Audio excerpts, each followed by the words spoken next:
कहा जाता है कि इतिहास में जो गलती हुई है उससे कुछ सीखना चाहिए, लेकिन अभी भारत में ऐसा माहौल बना हुआ है कि इतिहास में जो गलती हुआ है उससे सीख करके कुछ बेहतर काम करने के बजाय उस इतिहास की गलती को जिस तरह से एक बार फिर से दोहराने का जो प्रयास किया जा रहा है, जो लोकतंत्र के लिए और समाज के लिए सही नहीं है। तो वहीं औरंगजेब को लेकर के जो बीजेपी के नेता जो जबरदस्त बयानबाजी दी है जब छावा मूवी आया है, जिसके बाद बीजेपी के नेता मोदी जी भी छावा मूवी का पूरा गुणगान किए, और छावा मूवी में जिस तरह से हिंदू मुस्लिम किया गया उसी का नतीजा है कि आज बीजेपी के नेता महाराष्ट्र में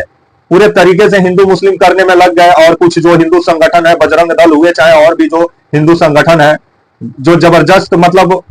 आपका हिंदू मुस्लिम किए, जिसका नतीजा हुआ कि आपका खबर आ रहा है 17 मार्च को कि दो गुट आपस में ही भिड़ गए। आइए पूरी खबर समझाएंगे, बताएंगे, वीडियो को अंत तक देखिएगा तभी समझ पाएंगे। नमस्कार, मेरा नाम विश्वजीत कुमार और आप देख रहे हैं वाक फॉर इंडिया न्यूज। एक फिल्म आया हुआ है अभी छावा। छावा मूवी जब से आया है तब से महाराष्ट्र में विवाद ही विवाद देखने को मिल रहा है, जहां इतिहास का गलती को ऐसा लग रहा है कि दोहराने पर लोग आमादा हो। कहा जाता है कि इतिहास में जो गलती हुई है उससे कुछ सीखना चाहिए, लेकिन अब महाराष्ट्र में बीजेपी जिस तरह से आपका आए दिन औरंगजेब को लेकर के जिस तरह से बयान दे रही थी, जिसके बाद लग रहा था कि महाराष्ट्र में माहौल खराब होगा, और वैसा ही हुआ। आपका खबर आया 17 मार्च की रात 8:30 बजे महाराष्ट्र का आपका नागपुर का महल इलाके में आपका सोमवार को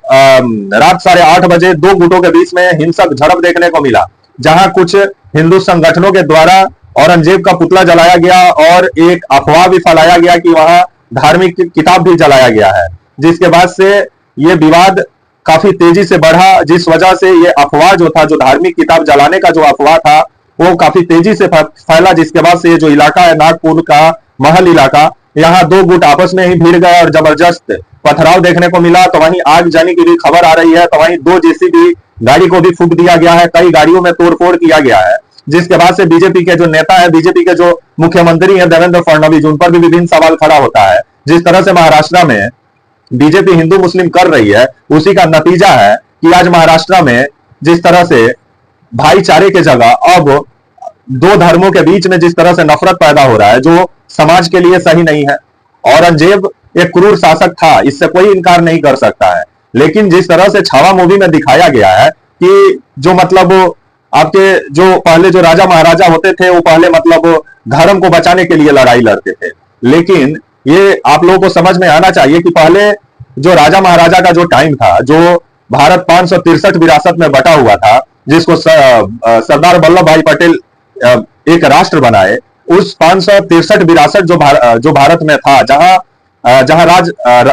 राजा राज किया करते थे एक समय में,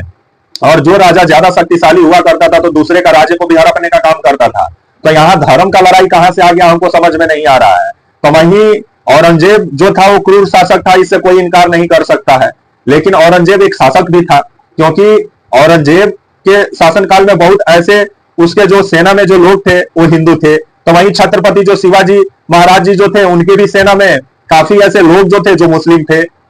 लेकिन ये जो बीजेपी जो है और जो आपके कुछ हिंदू संगठन है महाराष्ट्र में, जिस तरह से बीजेपी अपना हिंदुत्व वाला वोट को मतलब पूरे तरीके से मतलब अपने पाले में करने में लगी हुई है कि ये वाला जो हिंदुत्व वाला जो वोट बैंक है वो बीजेपी के पाले से खसक के कहीं उद्धव ठाकरे की तरफ ना चल जाए, जिसको लेकर के आए दिन औरंगजेब को लेकर के लोग बयान देने में लगे हुए हैं। और औरंगजेब का जो कब्र है आपका वो भी महाराष्ट्र में ही है। औरंगजेब का कब्र जो महाराष्ट्र में बनाया गया है, और औरंगजेब का कब्र 1707 में बनाया गया था आपका संभाजी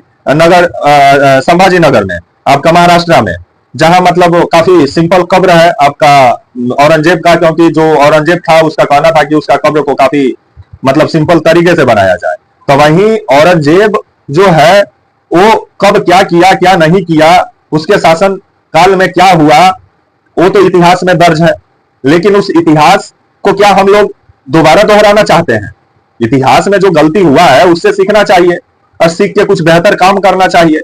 और पहले अगर आप ऐसे देखिएगा तो अशोक जब कलिंगा पे जब हमला किए तो उस समय 1 लाख लोगों का मौत हुआ था, और अशोक वही कलिंगा के युद्ध के बाद से ये प्रण कर लिए कि दोबारा कभी वो युद्ध नहीं लड़ेंगे, कभी युद्ध में शामिल नहीं होंगे। तो ऐसे देखिएगा तो एक राजा दूसरे राजा पे पहले हमला करता था उसका राजपाट हड़पने के लिए और अपने आप को शक्तिशाली बनने के लिए,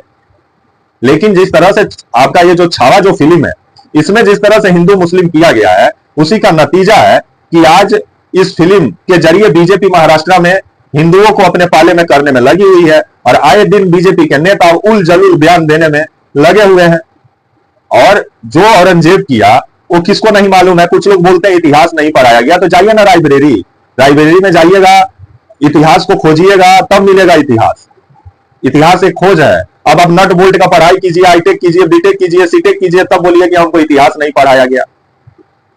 औरंगजेब का काला इतिहास जो है उसको पढ़ने के लिए आपको लाइब्रेरी जाना होगा, हिंदू मुस्लिम से बाहर निकलना होगा। लेकिन बीजेपी औरंगजेब के जरिए महाराष्ट्र में वोट बैंक का राजनीति करने में लगी हुई है और औरंगजेब का कब्र को भी हटाने का बात किया जा रहा है। तो इतना दिन से बीजेपी सोई हुई थी। बीजेपी का मतलब कितना बार आपका महाराष्ट्र में बीजेपी गलबैया करके सरकार भी चलाई, तो पहले बीजेपी को याद नहीं आया। छावा मूवी जब बना तभी याद आया कि औरंगजेब क्रूर था, और इससे पहले बीजेपी के नेताओं को मालूम ही नहीं था कि औरंगजेब क्रूर था। कमाल का राजनीति महाराष्ट्र में हो रहा है कि इतिहास में जो गलती हुआ है उसको ऐसा लग रहा है कि बीजेपी के नेता दोहराना चाह रहे हैं। तो वहीं ये 17 मार्च का ये जो घटना है, क्योंकि बीजेपी के नेता जिस तरह से छावा मूवी आया उसके बाद जिस तरह बयान दिए, महाराष्ट्र सरकार में जो मंत्री है वो भी आगे बयान दिए कि कब्र हटना चाहिए औरंगजेब का यहां से। तो इससे पहले लोग सोए हुए थे। जब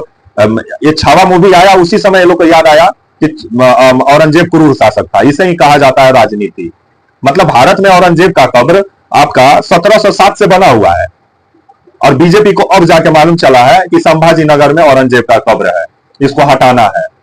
ये नहीं बीजेपी बोल रही है कि वोट बैंक का राजनीति करना, हटाना भी है और सीआरपीएफ का सुरक्षा भी कब्र को मुहैया कराना है। कमाल का मतलब बीजेपी का राजनीति है महाराष्ट्र में। और वैसे भी बीजेपी, अभी बिहार का चुनाव आने वाला है, उससे पहले पूरे तरीके से महाराष्ट्र से हिंदू मुस्लिम शुरू हो गया है और बीजेपी के नेता आए दिन मुसलमानों को टारगेट कर करके बयान देने में लगे हुए हैं। तो वहीं आपका जो ये दंगा जो आपका जो दो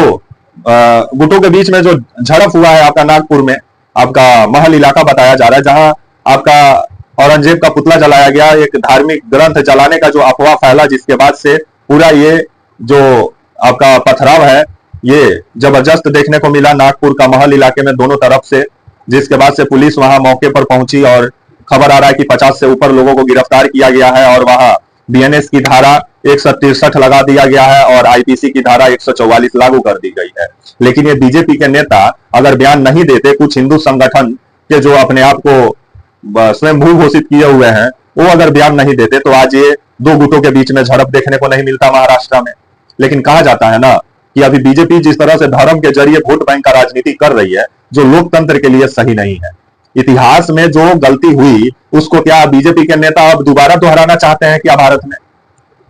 अगर आप लोकतंत्र में हैं तो आपको जनता के लिए काम करना चाहिए, चाहे वो हिंदू हो या मुस्लिम हो। औरंगजेब के समय में क्या हुआ, शिवाजी के समय में क्या हुआ, बाबर के समय में क्या हुआ, अकबर के समय में क्या हुआ, लेकिन मोदी जी के शासनकाल में क्या हो रहा है, यह ना बताना चाहिए मोदी जी को कि मोदी जी अपना शासनकाल में क्या कर रहे हैं। कि गौ हत्या रोकने गए आपके जो स्वामी अभिमुक्तेश्वरानंद सरस्वती जी जो है, जो गौ हत्या रोकने की मांग कर रहे हैं, जो दिल्ली में गए भी आपका विभिन्न पार्टी दफ्तर, जहां सभी पार्टी के दफ्तर वाले उनका स्वागत भी किए, लेकिन बीजेपी वाले पार्टी के दफ्तर के बाहर ही शंकराचार्य को खड़ा करा दिए। जिसके बाद से शंकराचार्य बोले कि हम जब गाड़ी में बैठे तो ये सोच रहे थे कि जब बीजेपी वाले गाय को लेकर के हम गए ये मांग करने के लिए गौ हत्या बंद हो, तो बीजेपी वाले नहीं मिले तो औरंगजेब क्या करता। और वैसे भी बीजेपी अपने आप को हिंदुओं का नेता बनती है, लेकिन अभी जो गौ हत्या जो भारत में हो रहा है उस पर बीजेपी काहे नहीं रोक लगाती है। और जिसको लेकर के स्वामी अभिमुक्तेश्वरानंद सरस्वती जी बीते दिनों दिल्ली में भी धरना प्रदर्शन किए और विभिन्न पार्टी दफ्तर गए, जहां वो बोले कि अखिलेश यादव की पार्टी बोले कि गौ हत्या भारत में बंद होना चाहिए, लेकिन बीजेपी के नेता मिलने से इनकार कर दिए। तो कितने बड़े बीजेपी के नेता हिंदुओं के रक्षक हैं और हिंदू धर्म को कितना आगे बढ़ा रहे हैं, वो नजर आ रहा है कि हिंदुत्व के जरिए बीजेपी के नेता अपना वोट बैंक का राजनीति साधने में लगे हुए हैं। अभी महाराष्ट्र से लेकर के आपका बिहार तक, जहां छावा मूवी जो आया वो बीजेपी अभी बहुत बड़ा मुद्दा उसको बनाई हुई है। तो वहीं इतिहास को आप 3 घंटा में नहीं समझ सकते हैं। इतिहास को जानना है तो पढ़ना होगा, तब जाकर आप इतिहास को समझेंगे। नट बोल्ट का पढ़ाई करेंगे और आईटी फाईटी का पढ़ाई करेंगे तो इतिहास को नहीं समझ पाएंगे। तब तक के लिए आप मुझे इजाजत दीजिए और आप हमारे channel walk for India news को प्लीज लाइक और सब्सक्राइब और शेयर करना ना भूलें। तब तक के लिए नमस्कार, जय हिंद, वंदे मातरम।